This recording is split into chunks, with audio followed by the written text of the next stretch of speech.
My name is all right. So I'm going to start off by saying, so everybody knows that my tooth broke off 2 days ago, and so I have a lot of facial pain right now. And till I can go back to the dentist. I went yesterday, but it's a lot of pain. So I was hoping for a lot of participation today, but it's not looking like that's going to be an option. But those few of you that are here, if you could, help out when we talk about the questions and stuff, it would be greatly appreciated. So I'm going to do my best to get through it. Let me share the screen. Where is my presentation mode?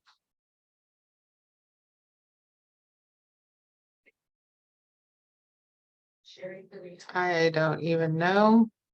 That's all right. We'll just go with it like this. So today we're going to be doing the community of practice with regards to life quality and environmental safety. And even though they seem like they're two completely different topics, at the end we'll talk about how they do kind of go together. And this is in relation to the federal requirement number 4 regarding independence, that the setting and service optimizes but does not regiment individual initiative, autonomy, and independence in making life choices, including in their daily activities, their physical environment, and with whom they interact. It also has to do with the federal requirement 10 about accessibility and making sure that the setting is physically accessible to the individual. Sorry, I'm trying to multitask and see if people are coming in. Okay. When we talk about life quality or quality of life, it's defined as characteristics of a person's life that include those things that the person feels are most important. Again, it's about what the person feels most important, not what we think is most important for them or what we feel is in their best interest. And those are things like a good friend, good health, and a safe and comfortable place to live. And to some, this is just what makes life worth living, is the quality of life. Some of the keywords that we use when we are referring to life quality can be inclusion, friend, leisure, individual routines, and natural supports. And we're going to talk about each of those briefly. So with regards to life quality, when we're talking about inclusion, that is that they're being a valued full participant in the community, both giving to and benefiting from community life. So it's being a valued full participant in the community. We're active members in our community, and community can be defined in different ways, whether it's community, that the actual physical community where you live, a community of people who have similar interests, a community, a faith-based community. So community isn't just defined as just the physical location where we are. It can be very different for each individual, and you can belong to multiple communities. So what does your agency do to promote inclusion? Anybody? Nobody helps their clients be involved in their community? For us, we do things. For my agency, even though we're not, of course, residential, but we still believe in community inclusion. And so some of the things that we do are we access things that the community offers, but we also have our individuals participate in things to give back to their community. So it's not about just getting things from your community, but also giving back to be an active participant. So we might do like when they had like the mayor cleanup days, right? To go out and volunteer to do that. A long time ago, Winnie's example was through Project Linus, where we came together as groups and we made the blankets for the children in the hospital. Those are things that we do to give back, things that we get from our community, would be things like, utilizing the local food banks. Well, so you're utilizing that service in the community, but the same goes if they have a bunch of stuff that they know they're not going to use, then we give it, redonate it back. Give me 1 second. Okay, her worker's right there. So it's about the give and take. When we do go to the fair, we try to go to the fair as a group on the day where you can get in for 5 canned foods, right? So it benefits both. They're getting to enjoy an event in the community, but they're also giving back to their community by giving those 5 canned foods. So we really promote inclusion.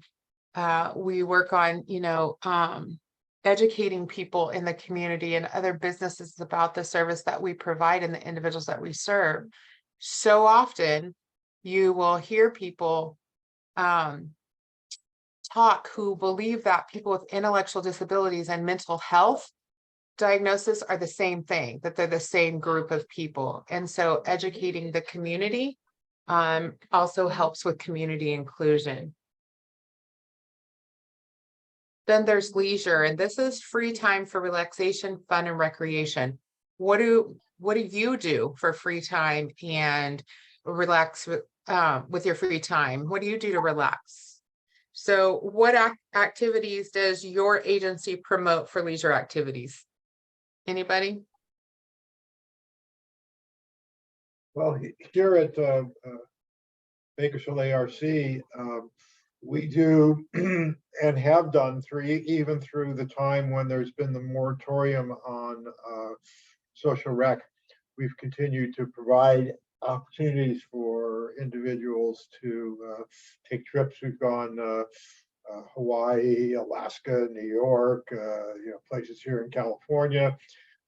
We also do a number of camps. We recently did a surfing with goats camp in over there on the coast, Central Coast, and a number of other activities. So we really strive for that. And Lisa Joe and us and Tamerla and the Lano Association and one other resource, which I'm not familiar with, recently received grants from KRC to start adult recreational activities. So in the near future, there should be a much greater availability of leisure activities through purchase of service for adult clients, where clients will be able to choose between 3 or 4 different options on who they want to utilize to provide them with community recreational opportunities.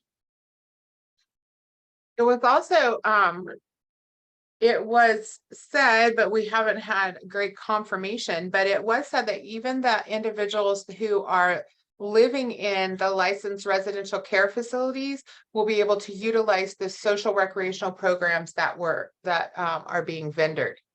So that's got some controversy. And so some people think that that's a generic resource that the residential providers should be providing, that it's part of their services based off the rate of payment that they're receiving. And other people think, no, this is something that should be available to all clients. So yeah, stay tuned on that one. Yeah, they say that it will, and then they say, well, so who knows? But sometimes when I know in my experience, when I've asked individuals, so what do you like to do for fun? What are your hobbies? And they go, oh, I don't know. I watch TV, right? And so giving them the opportunity to try new things, to learn new things, to experience new things will help them in their leisure time to be able to find activities that they do actually enjoy. And so I found this, I just put a partial list up here of some stuff that I found about areas to consider when we're talking about leisure activities. Sometimes we get in the same rut, even we do, and we do the same things all the time. And so this was some ideas that I found, like for entertainment and attractions, parks, playgrounds, beach, museums, the Ducks, the zoo, casinos, Dave and Buster's. We have all those things accessible here in Bakersfield to us, other than the beach. But we, we have museums, we have places to go out and watch the ducks and the peacocks. We have, a zoo, we have CoP, we have a casino close. So these are some like locations and attractions that you might be able to provide them an opportunity to experience.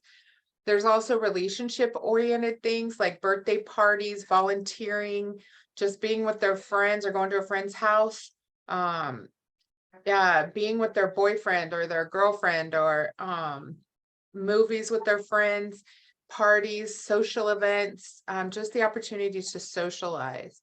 So, sometimes, I mean, they have their small, their peers that they live with, but expand that to offer them more opportunities. Tamara and I have, we have different agencies, but we have done activities together, to provide opportunities to the individuals to meet new people that have similar interests as them. So relationships are really important. And we're going to briefly touch on that. Another area would be church, anything activities related to church. There's outdoor activities that, whether they just go play, run, picking flowers, roaming around a family farm, working outdoors, gardening or something like that. We do have a local family farm, Murray Family Farms, which is a lot of fun. And, you can go out there. Some of the things cost, but some of them don't. And so that's a good outdoor activity. Not right now when it's, we're in a heat wave, but things to consider that are food or drink oriented. Maybe they bake cookies, make dinner. Maybe they like donuts, going to different donut shops and trying a donut. Snack time, that kind of stuff. For arts, crafts, and creativity, this could be beading, coloring, crocheting, potting plants, drawing, learning to knit, making bracelet bands and keychains, jelly bracelets, painting. Arts and crafts there's a lot of opportunities for that, but we have to remember not everybody loves to do arts and crafts. Not everybody feels like they're creative, but they may not like painting. They don't want to paint at all. So when you say, do you want to do arts and crafts? And they're like, no, I don't like to paint. Well, maybe they don't like to paint, but maybe if we tried making bracelets, maybe they would like that. There's sensory activities, like things that do tactile stimulation, sensory activities, taking a bath, just the different types of sensory activities. Music, when we talk about music, it's not just listening to music like country, gospel, heavy metal, whatever kind of music they like, but also when they like to ride in the car with music, or maybe singing karaoke, or maybe they like to listen to music and dance. For their leisure activities that are animal oriented, they like pets, play with animals, play, with a cat, ride horses, walking dogs, volunteering at the animal shelter, go into CoP to see the animals. So there's things that if you have someone that loves animals. And then there's other things like just items of interest, if they really like, guitars, let's say, if they like guitars, then helping them, find books on guitars or drawings, or listen to guitar solos on YouTube or whatever. So if they have a particular item of interest, just getting dirty, maybe they just want to, go out and do something fun, whether it's like at the beach or something like that. Role play, holiday stuff. So what do they like to do around the holidays? Do they have traditions that they used to do with their family, or traditions they've seen and they would like to do? Have we asked them that? And then travel. So these are just some areas to consider when you're talking about leisure activities, so that we don't get stuck in a rut. Yes. One of the things that is helpful with all of these areas is trying to find organizations or individuals who have ideas to what our individuals that we're serving have, and seeing if we can pair them together. A number of years ago, I was working with a small family home, and the provider told me that they were of a certain faith, and that every Sunday morning, everybody in their home went to that church with them because that's what they did on Sundays. Well, there was an individual who was living in that home who shared with me that I'm not of that faith, and I would like to go to the faith that I belong to. And so, I checked. There weren't any family nearby that could really help out. But so I called a minister of a church that was of that faith that was nearby, explained the situation. They actually were able to get a congregant that was willing to come by and pick up the client in the morning, take him to the service, and then bring them home after the service. And the client was able to go where they wanted to go. The one challenge you have with that is because the facilities are licensed and who clients go out with and everything else sometimes. So there's a certain dignity of risk in that. But so if finding maybe a guitar club, like you said, maybe finding getting them involved with an adult animal husbandry club, or arts and crafts, or having them go to Color Me Mine with a group that goes like on Wednesday nights or something like that. So calling different organizations or finding out different groups and seeing how you can tie that individual in with that group, so it meets to it's meeting their leisure skills, what they're looking to accomplish. But it also is integration, because they're fully integrated with a typical population. It's not like a group of clients going out to an activity. It's like one or two individuals going to that group or to that church or to that adult education class or something that they really are interested in, and then using someone in the community potentially to assist with that.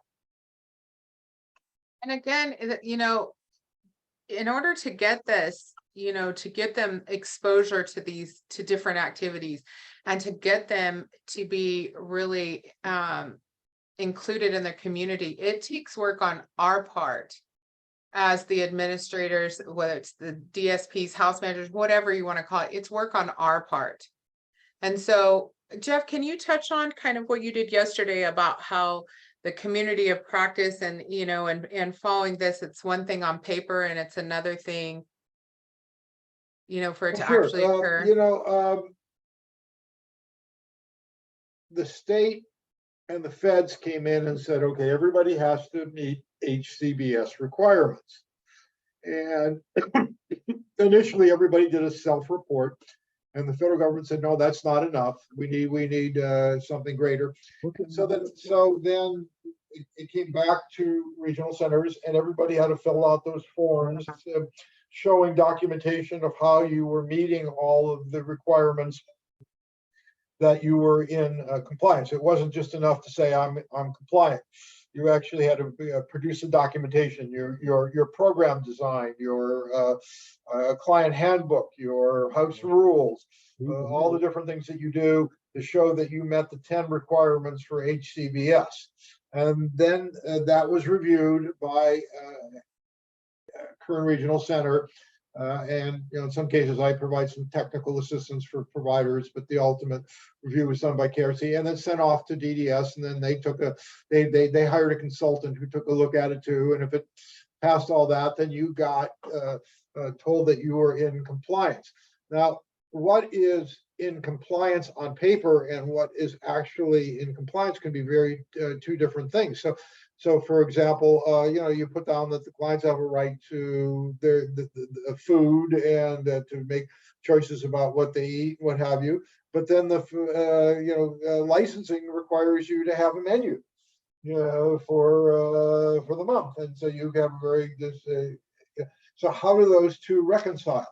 So one of the things that we really look to in terms of a community of practice and trying to develop is to come up with ideas as a group, so that if something works in your facility and it seems to be meeting the needs of that individual or individuals that you're serving, and yet it's also meeting the multitude of regulatory stuff, HCBS, community care licensing, current regional center, health department, everybody in there, out there.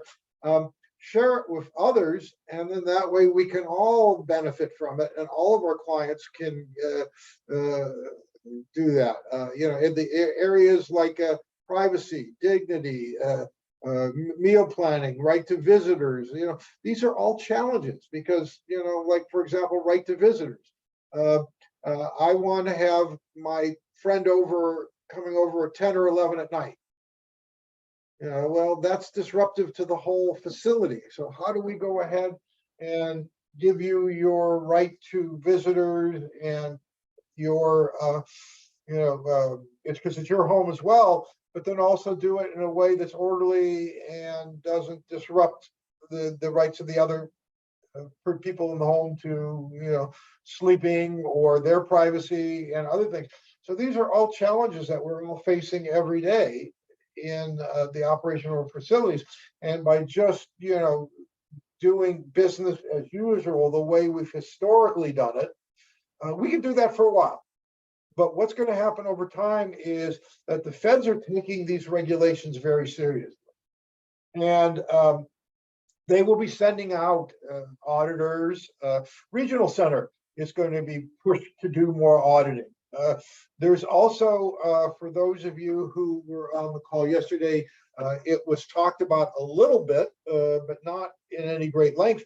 But there is now coming forth in the next couple of years with the rate adjustments. So if you've heard about the Burns and Associates project where they're doing, statewide rates for everything. Well, guess what? The rates are at 90% of what the top rate is, and you've got to earn the other 10% by meeting certain performance criteria. So the state's looking at now at developing performance criteria for all the different types of programs. If you're a day program, if you're vocational, if you're residential, whatever, there will be criteria out there for that last 10 cents on every dollar that's in your rate that you will have to earn. And on top of that, the state has put more money into quality assurance at regional centers, so that regional centers are going to be mandated to go out and do more quality assurance checks on facilities, and to interview clients, to talk to staff, to review records, etc. They really haven't done that for the last, especially 3 years, due to COVID restrictions and everything. But that's going to be a big push in the future. Plus, the feds are going to start coming out and auditing. So you are when we talk about Medicaid waiver, we talk about the fact that that's federal dollars, and so for any program that is under the Medicaid waiver, California is receiving 50 cents of the cost. So if your monthly rate for your facility is $5,000, let's say, $2,500 of that is state of California money, $2,500 of that's federal money. And the federal rules now say that you have to be in compliance with these 10 criteria. So, and you've signed, or somebody at your facility company has signed a Medicaid waiver agreement that says that you're in compliance with the Medicaid waiver standards. And these 10 rules are now an integral part of those standards.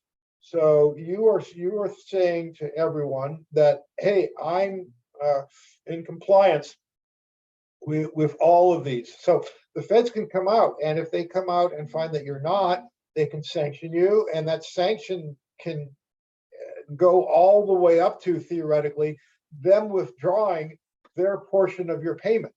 So no, that has not been done here in California that I'm aware of. But effective March of this year, March 17th of this year, from that date forward, you're supposed to be in full compliance. And if you're not in compliance, the federal government, because you've signed an agreement saying that you are in compliance, say you're not in compliance. Therefore, we're not going to pay you for the federal portion of the rate that you're receiving to serve the individuals in your home. So the importance of developing a community of practice is so that as the challenges that come up with these 10 rules, which there are many, can be communally addressed. And you may have come up with a really great idea on how to work with a specific challenge under, let's say, number 5 of the rules. And it's been a concern of mine as well as a provider, and I can maybe dovetail and learn from you, or vice versa. You can learn from me, or we can discuss it. And sometimes regional center takes on policies or does things that we as a group may not totally agree with. Yesterday, there was a discussion in the meeting about for SLS providers. Can they transport other members of the family of that consumer? So if there's a husband, a boyfriend, if there are children, and they're going to the grocery store, can they only take the client? Can they take the whole family? Well, that's a policy that Regional Center has set up, which may not be consistent with best practices, may not be consistent with, it may be not, there may be no law or regulation that really says that anywhere. And so, as a group, under community of practices, we may decide to go to Regional Center and say, hey, we would like to really review this to look at whether this makes sense. And it's not getting picked off as an individual. It's not me as a provider, and them viewing it as, oh, that's Jeff's problem. It's a system-wide issue. It's a group of providers saying, wait a minute, this is a concern, and it has to be addressed a little differently than, and there's a, Regional Center has a very strong whistleblower policy. But many of you, including myself, still view at times that you can become a target. If, and at least is smiling there, if you, take on a position or confront them on something that they're not in agreement with. And that's not the way it's supposed to be. You're supposed to have the ability to share concerns. And if you see things that you don't think are consistent with law or regulation, you can bring that forward in a non-prejudicial manner. And that's what we want to make sure. And doing it as a group adds an extra layer of protection to all of us. So that's a long answer to your question, Lisa. It's all right. Thanks, Jeff. So it's kind of like about the inclusion and the leisure. When I throw it out there, what does your agency do? It's not to put anybody on the spot, but to help others get ideas, because I think community inclusion is kind of tough. It is a tough one, and helping them find new leisure activities, trying to be creative in that. And so when I, say, and what do your agency do? It's because, we're hoping that you guys will share information, and maybe John has something that Dante's never done, which I've never thought about. And then we can go, hey, how can we make that work for our agency as well? So we talked about inclusion and leisure. And then, we want our individuals to have friends. And to find a friend, it's a person who you like to be with and who likes to be with you. A person with whom you have fun, someone who supports you and offers a sympathetic ear when you have problems that you want to talk about. So this is not paid support. This is friends. So how does your agency promote friendships? Do you do anything to promote them having like peer-to-peer or, friendships in the community? Or is it just the friends with the people that they live with? Well, and under friendship too, you really have to talk these days about social media and clients getting online and making friends there too. I mean, that's become a common thing. And just like as parents, we have to sometimes, to keep an eye on what our children are doing as providers, because our clients, in many cases, can be subject to exploitation. We want to make sure. So there's a double-edged sword. On the one hand, you want to give people, a dignity of risk and ability to make choices and to go out and to learn. And one of the best ways I ever learned was when I mess up. And I learn and I don't do that again. But on the other hand, as licensed providers, we have the extra thing of if we mess up, or if the client messes up, we have to submit a GRE to the regional center, and to ding on us and what have you. And is really that our issue, or was that a client choice to do something and it turned out to not be a good choice? If I could go back and do things differently for a lot of things that I did in life, I probably would, but I can't. And so that's something that we need to look at too. So when you're looking at friendships, it's not only face to face and what have you, but also online is both a positive and can be a challenge as well.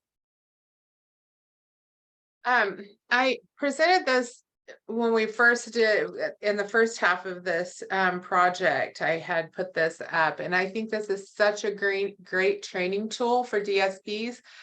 We teach it in the DSP class. I use it in my trainings with my DSPs about looking at the kinds of friendships, because I think that you need to have those definitions.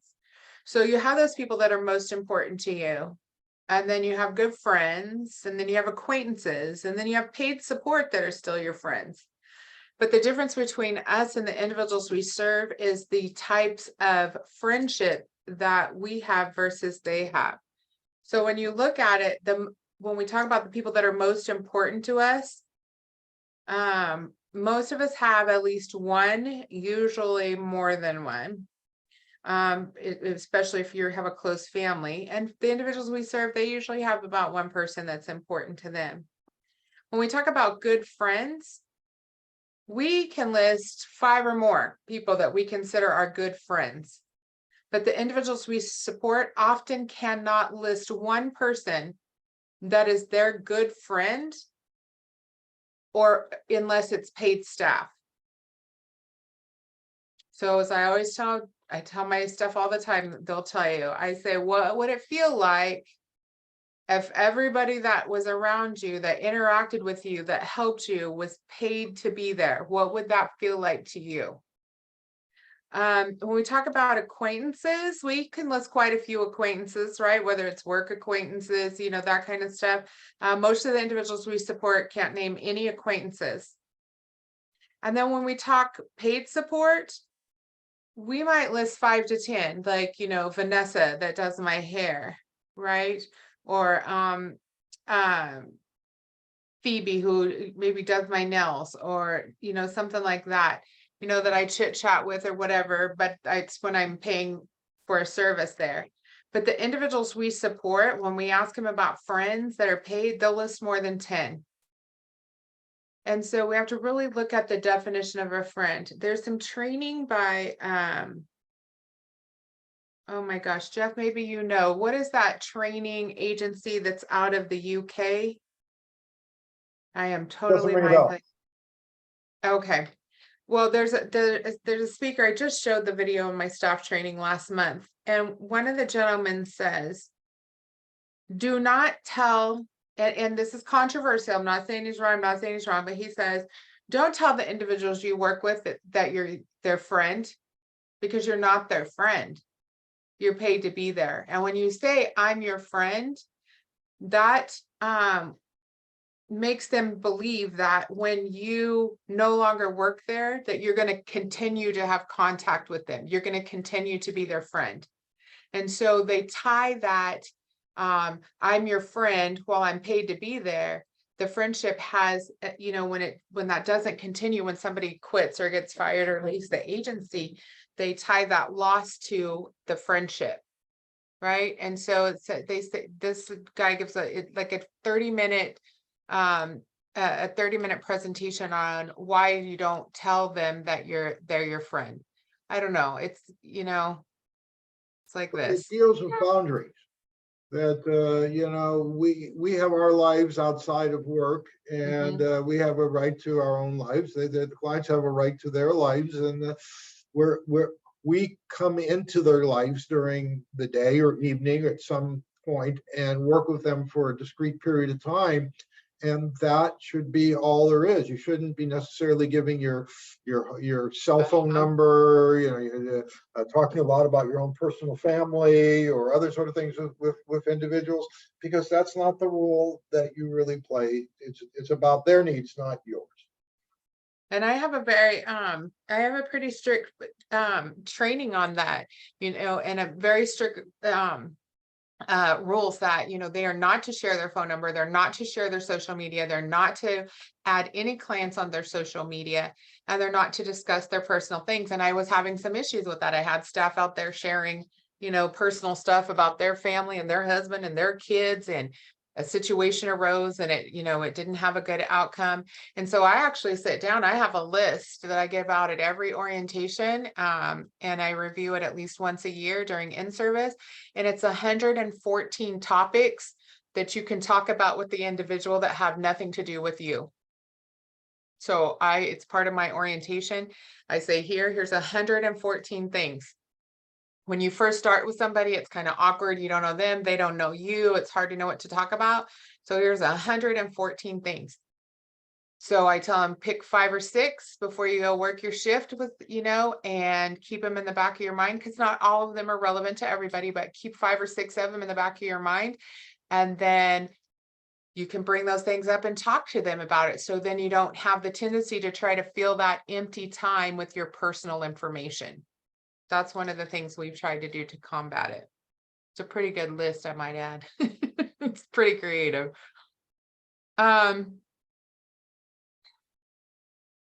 Natural supports. Natural supports are personal associations and relationships typically developed in the community that enhance the quality and security of life for people, including but not limited to family relationships, friendships, reflecting the diversity of the neighborhood and community, or association with peers.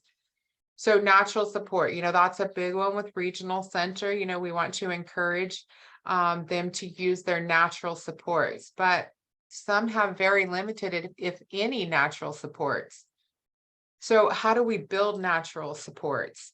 And one thing is to stand alongside the person with the disabilities and alongside community members as well.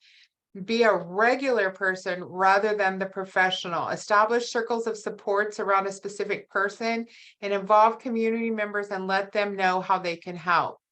There's people out there that, like Jeff was talking about at the church, there's people that would love to help. They just don't have any clue about what we do or our population or any of that. So they don't know. So talk to people in the community, educate them on what it means to have an intellectual disability. What does it mean? And how can they help? I reached out last year, I reached out to a local business to talk about seeing if we could get a group over to participate in that business, in the activity they were offering. I called, I talked to them, I explained to them what we did. I talked to them about what is an intellectual disability. And we talked about how we thought that they could accommodate our individuals, in a safe manner. And we got it all worked out. We took a group out there. They were very supportive. It was an amazing experience for everybody involved. And so I can like to continue to work with that agency just because of their willingness to learn and their willingness to provide some support. So when we got there, they had extra staffing there so that their individuals could help our individuals. And so it was like working side by side with the community. So how does your agency promote natural supports? What type of natural supports do your individuals have?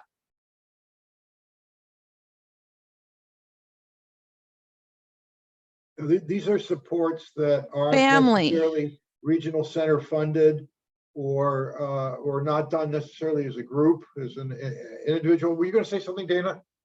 Yes, a lot of our individuals have family involvement. Uh-huh. And that's good because historically, I mean, some of us have been around for a while, right? I'm at about 30 years and some of you have more than me.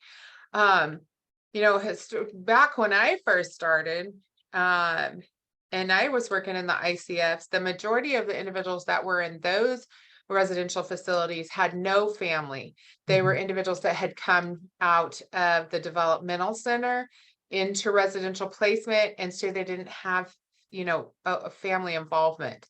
I think I had 18 individuals in 3 different homes, and there were 2 that had family involvement. The other 16, we had no family history, no family contact, anything for them. But what I see, has progressed over time, which I think is amazing, is that we do have more family support now than we did 30 years ago. And I think that's through education. It's through just all the work that we've all put out there. Doctors no longer say when you have a child with an intellectual disability, just put them in the, in the state hospital and forget they exist. Let them take care of them. That isn't how it works anymore. And so now we do have much more familial support than we did years ago.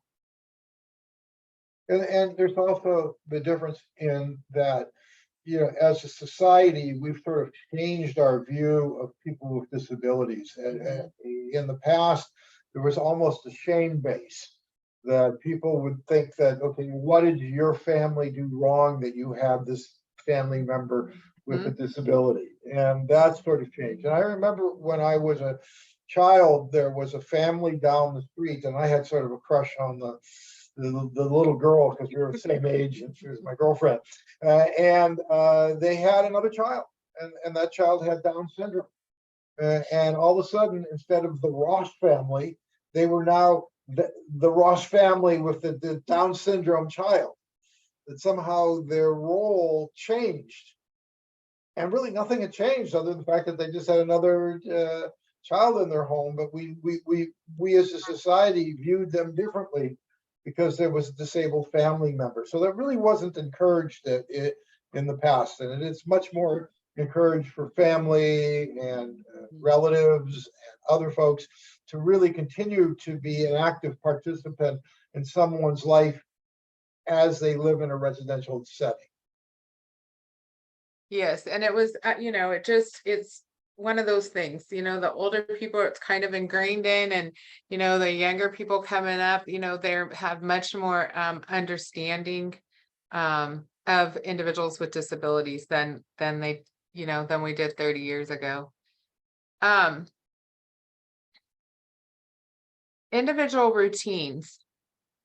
And this is something the DSPs talk about when I talk about this in DSP, and the DSPs goes, yeah, well, that's just not how it works in our facility.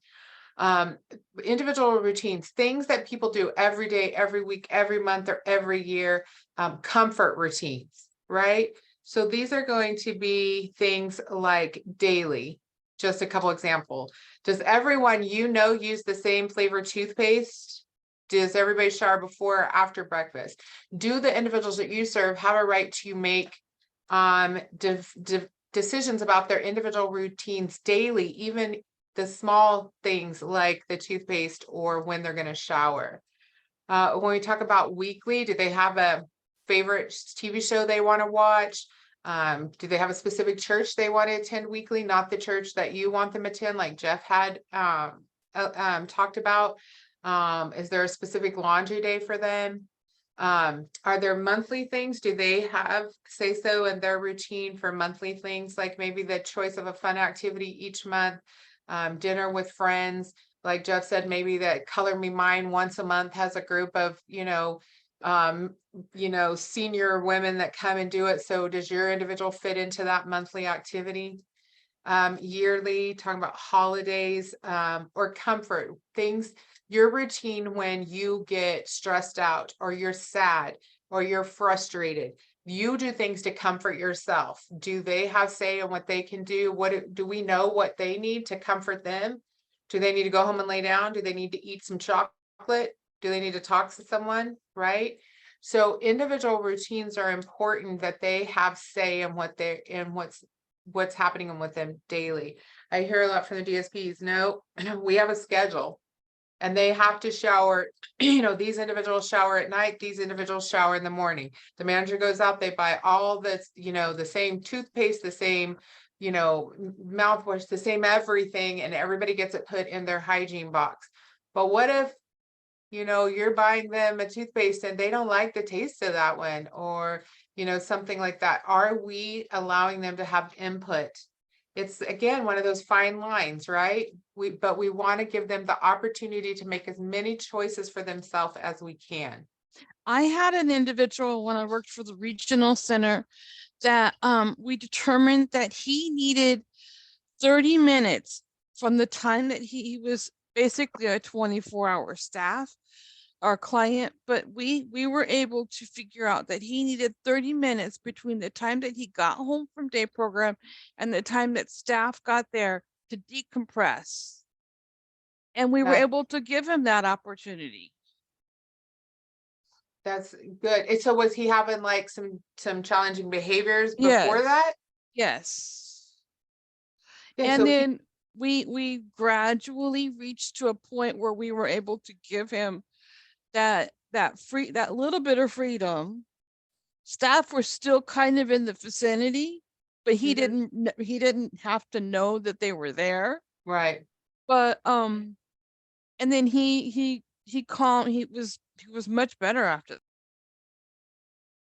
Yeah, so he needed that comfort. He needed to decompress. You know, licensing on an individual exception will allow clients to be unsupervised if that's part of their, in the home, if that's part of their individual program plan. So if This- the client gets home at 2:30 and the staff doesn't get there till 3, and it's part of their plan, because there's something meaningful that client's doing during that half an hour, that can be done. This was SLS. What's that? This was in SLS. Okay, they're all SLS. Okay. Sorry, the wrong button. Yeah, but so that's very individualized for that person. It was an individualized plan, right? That's not the norm for a 24-hour client. So that was very individualized. And so that's what we got, you know, what we have to do. Again, that's the whole purpose of the person-centered planning, right? It's about that individual. So what does your agency do to support their individual daily, weekly, monthly, or yearly routines? You know, routines tend to work best because of staffing.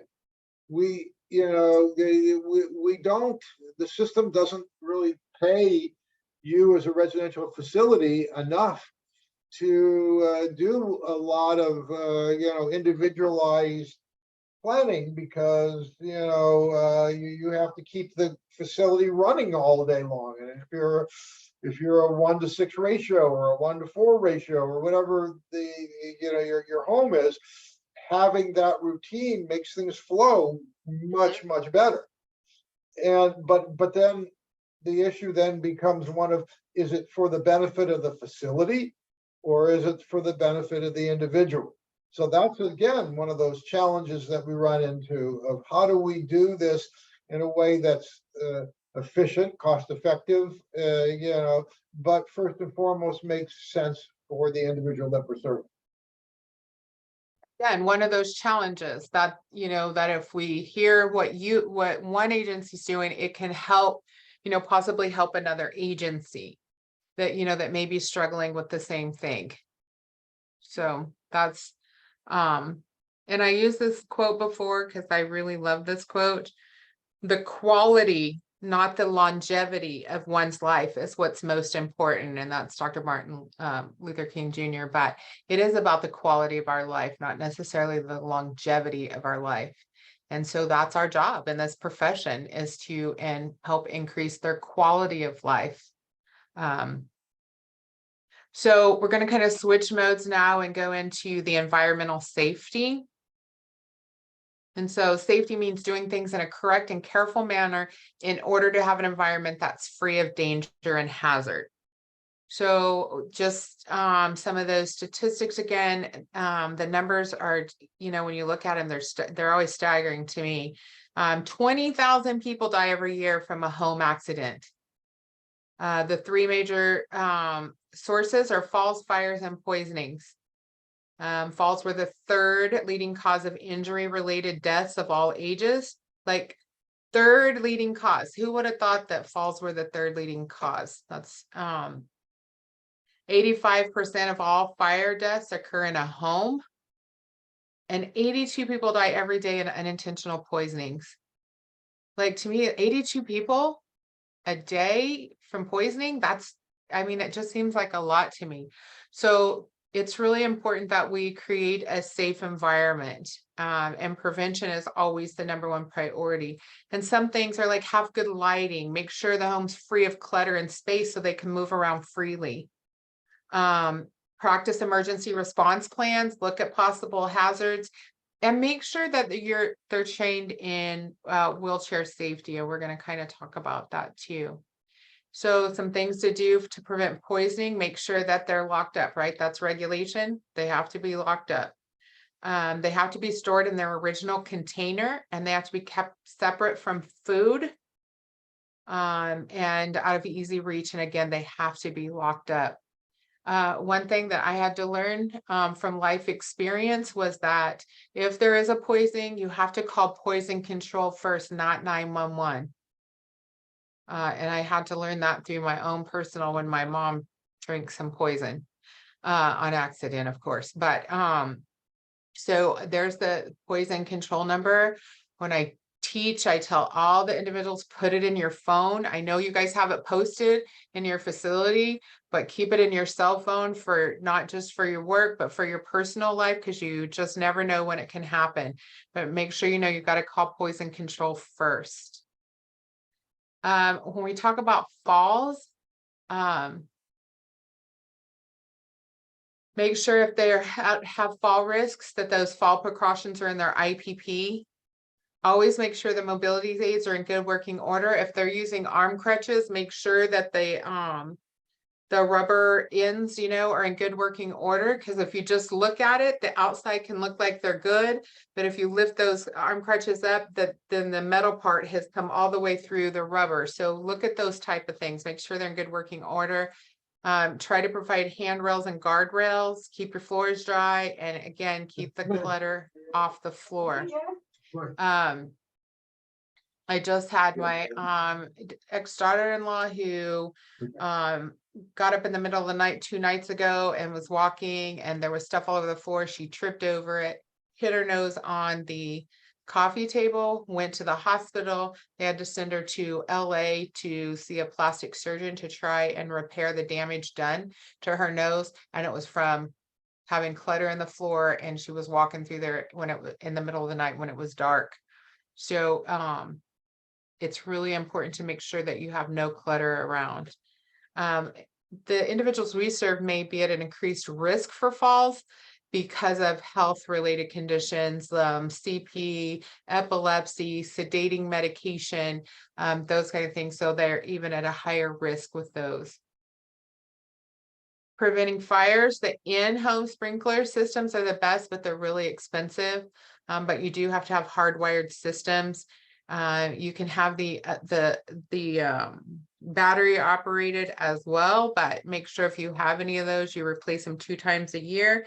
And that's going to be when the time changes. That's the best way to remember it. When you change it in the spring, change your batteries. And when you change your clock in the fall, change the batteries again. Have fire extinguishers. It's not just about having the fire extinguishers. You have to make sure that your DSPs know how to use the fire extinguisher. It's no good if they don't know what to do.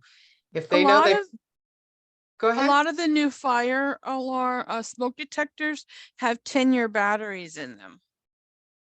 Wow, I didn't know that. I haven't Yeah, seen one of yeah. those. But then, and then also you want to make sure that it is also a carbon monoxide detector as well. Yep. So it's not just, the first generation were just smoke detectors. And then they also went to, so if you have natural gas at all in the home and there's a natural gas leak, there can be a serious problem, in the venting isn't correct.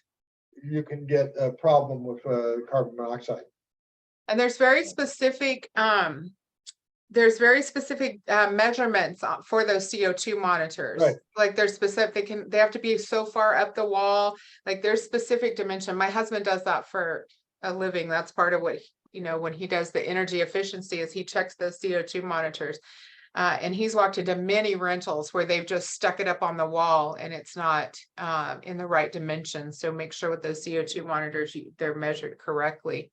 And then on the fire extinguishers, you can go online and there's lots and lots of training videos that are out there on how, when you're aiming at a fire, if it's a grease fire versus a water fire, I mean, a structural fire, other sort of things, because there's different ways to use a fire extinguisher depending on the type of fire that is occurring.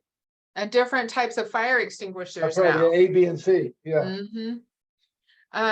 You're required to have fire drills regularly. You're required to have your fire escape plan, and do not overload electrical wiring. That's becoming more of an issue in older homes. If you look at older homes and you go into the bedrooms, there may be two plugins in the whole room, because when that house was built, we didn't have all the technology we have now. So when you go to bed at night, you need to charge your phone, and then you need to charge your laptop, and you have to charge your extra charger for the next day. There's all these things, our TV, our cable box, our Apple TV, all these things I got to plug in. So the newer homes, they're better equipped, and you'll see the rooms have a lot more plugins available. But in the older homes, there's less plugins and they aren't wired to handle as much. So if you plug in a bunch of extension cords and then you have many things plugged into those extension cords, it can overload your electrical wiring. And some older homes are still two-prong rather than a three-prong flux. Yeah. Okay, so what resources do you use to train your DSPs in household safety, including prevention and responses? So what do you guys do what resources do you use to train them? Train them in how to use a fire extinguisher, or what to do in a natural disaster, or any of that kind of stuff. What resources do you guys use? Because I could use some new resources. Mine are getting old and dated.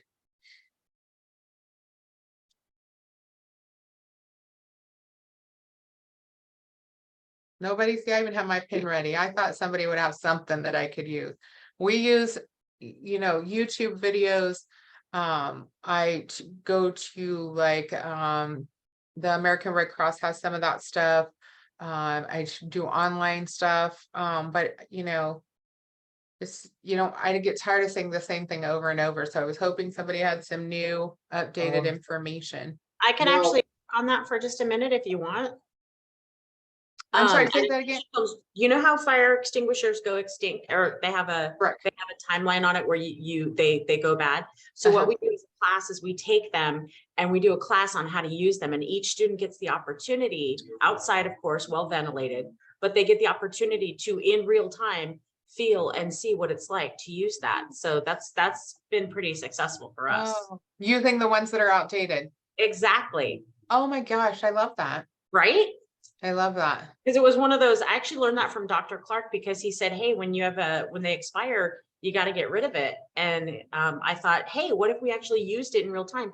Because how many of your staff have ever actually in real time, in a real environment, used a fire extinguisher? So that's always pretty fun activity. Oh, yeah. I'm on that one, Tammy. I'm using that one. Take it. I'm on it. Yeah. Another thing Give me to keep credit in out. mind is the Kern Regional Center now has a full-time disaster preparedness specialist And you can, if you want to update your plan or try to get technical assistance on developing a plan, that is a resource that's available. I mean, regional centers being paid to do that. So take advantage of it. Yeah, maybe I'll ask him for some resources. He spoke yesterday, so maybe Yeah, I'll contact Joseph. him for some. Because I like to try to do it. We do at least annual training with our individuals as well. And we try to do some of that household safety training with them. But I do love having them actually use a fire extinguisher. I'm definitely going to use that. You must have a completed disaster plan for all residential care facilities, and it has to be posted. So, and I'm sure you all have that posted. Excuse me, and you're well aware. Wheelchair safety. Is it in good working order, and does it have the necessary adaptations? Does it have the seatbelt? Does it need the neck rest? Does it, whatever the adaptations may be? Be aware of the environment when you are assisting someone with a wheelchair, for changes in levels, whether it's going from a tiled room into a carpeted room, inclines, ramps, and make sure there's adequate room for the chair to move around in. And then make sure when you're going up or down curbs that you are doing it the correct way. One of the things is when I teach my individuals is to sit in their chair as if they were in a wheelchair and think about it. If they were going up the curb, would they want somebody to go little wheels first and go up the curb, or turn around where they're laying back and go up the curb? What would feel more comfortable? So I have them all just sit in a chair and imagine that it's a wheelchair, and how would they like to go over the curb? So what do you guys do? This is another one I'm looking for resources for. How do you conduct wheelchair safety training for your DSPs, and what resources do you use?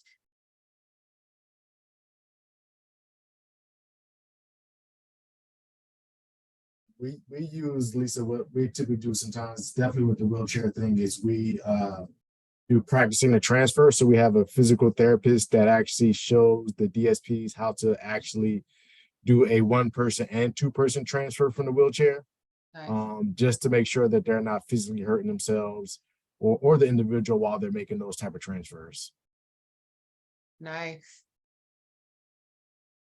I wish I had a physical therapist to do that. Maybe some consulting could be done. Because that's really important. I don't know if I shared in this group, but a couple of years ago, I had a serious injury, and it required me to be in a wheelchair when I was out in public where I had to walk for a long time. I couldn't walk for very long, and I had to use a wheelchair. And I had my oldest son, he says in his mid-30s, works in the field. So when he would push me, it was fine.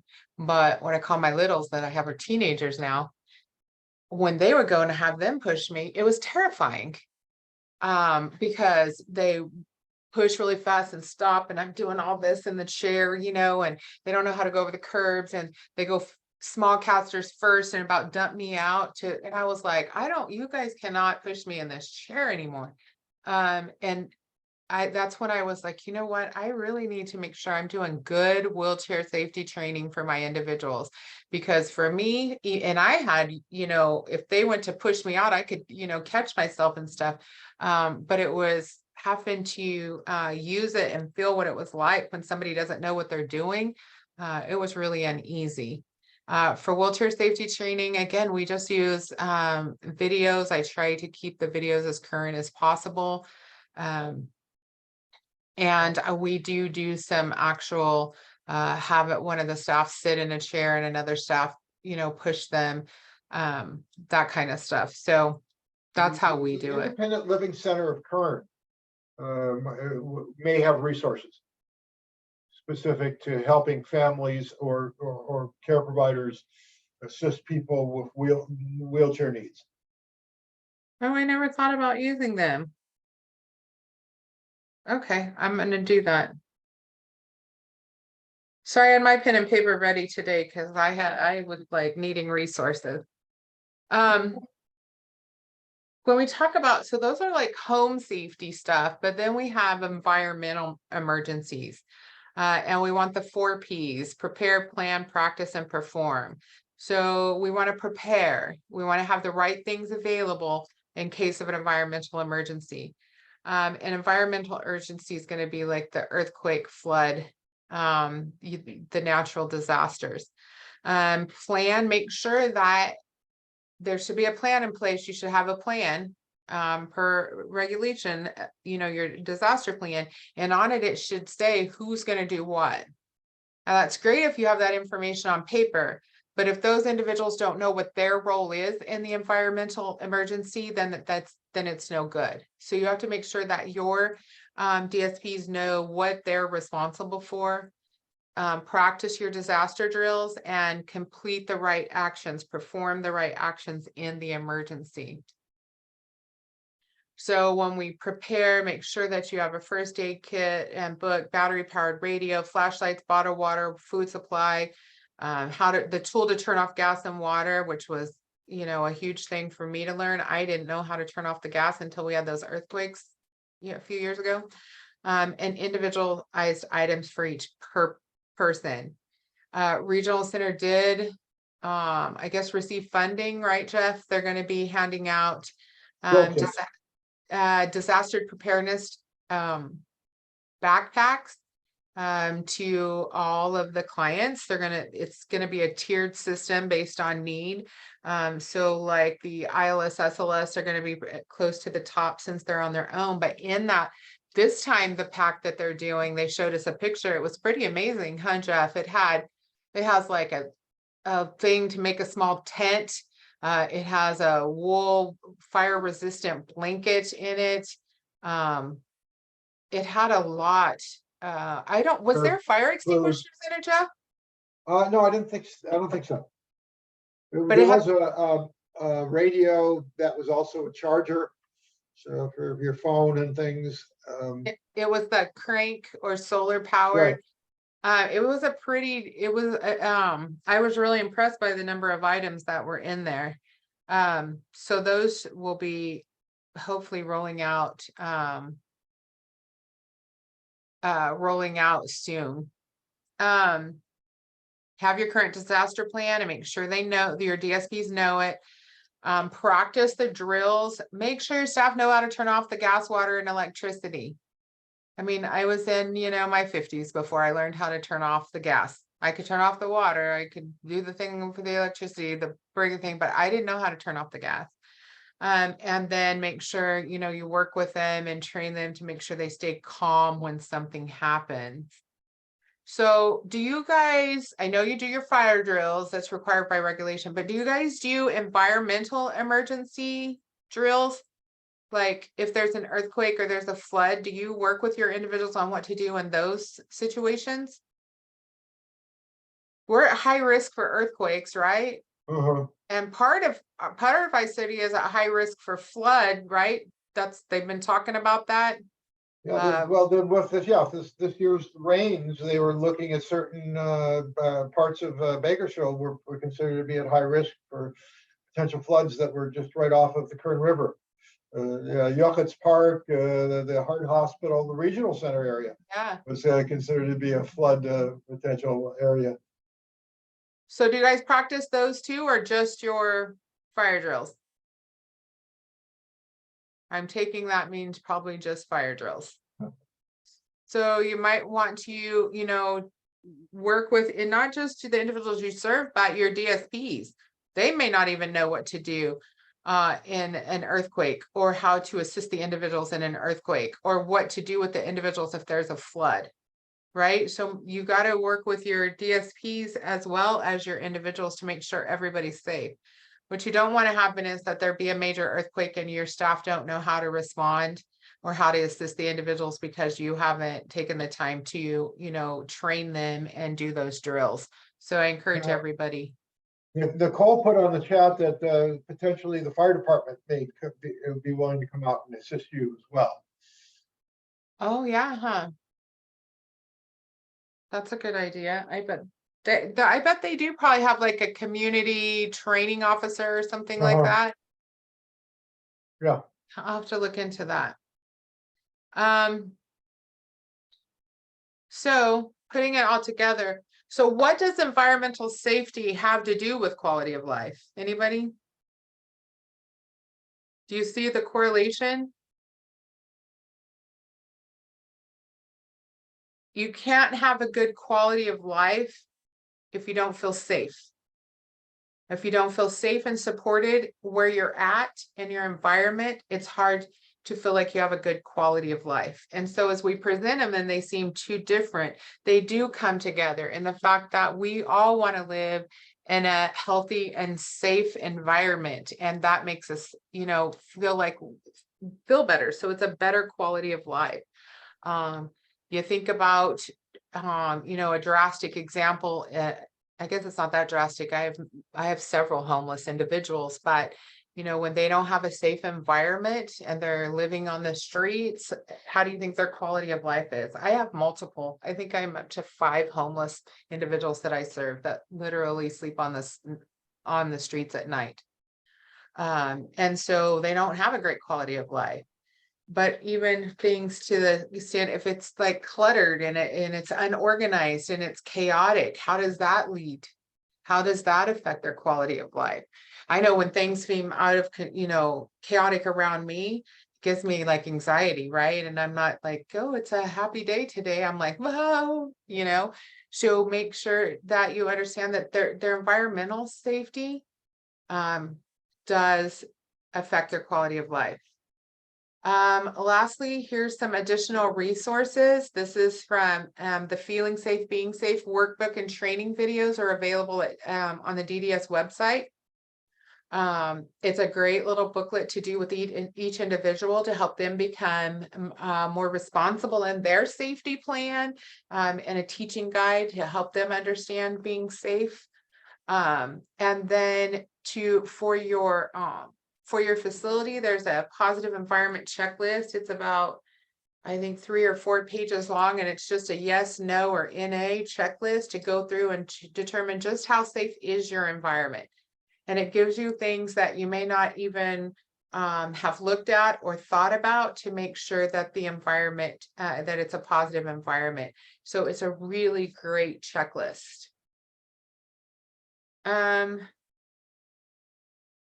That is all I have. Our next residential training date is August 16th. This is a new date. This is a different date that was originally out there. So it's August 16th at 10 a.m. It will come out in the HCBS. Am I right, Irene? Okay. Yes, it's in there. Yeah, okay. It will come out in the HCBS newsletter. Again, the HCBS newsletter, they take a lot of time to work on that and send it out every 2 weeks. And a lot of people get it and delete it or whatever. They don't read it. It has some really great information in it. Again, the date changes. It was noted in there in the last, I think the last 2 HCBS newsletters, but they work hard on that, and it has some great training tools. It has some great information. Tom Pomeranz is coming. That's next week, correct, Irene? Correct. July 31st to August 3rd. And it's their 1-day trainings at the regional center. Lunch is provided. If you've Correct. never heard Dr. Pomeranz talk, I strongly encourage you to sign up to go see him. I'm going to be at DDS in training next week, so I can't go. I'm really sad, but I am sending all my management staff because he's such an amazing speaker. So you can still sign up for that. Please make sure that you send Irene an email about 3 things from today so that you can work on getting your CEUs. Am I missing anything, Irene? No, I think you've covered everything. Okay. Any questions? No? Okay. Irene, if you can tell me how, oh, I found it. I'm going to stop recording. You guys have a great day, a great week. And if you come up with any new ideas and training resources for your DSPs or your staff, please feel free, share it with Irene. She'll get that information out. She'll send out this PowerPoint later, but send that information to her because we can always use good and new training resources. Yeah, All right, you guys have a great day. you too. Thank you. Bye-bye. Thank you.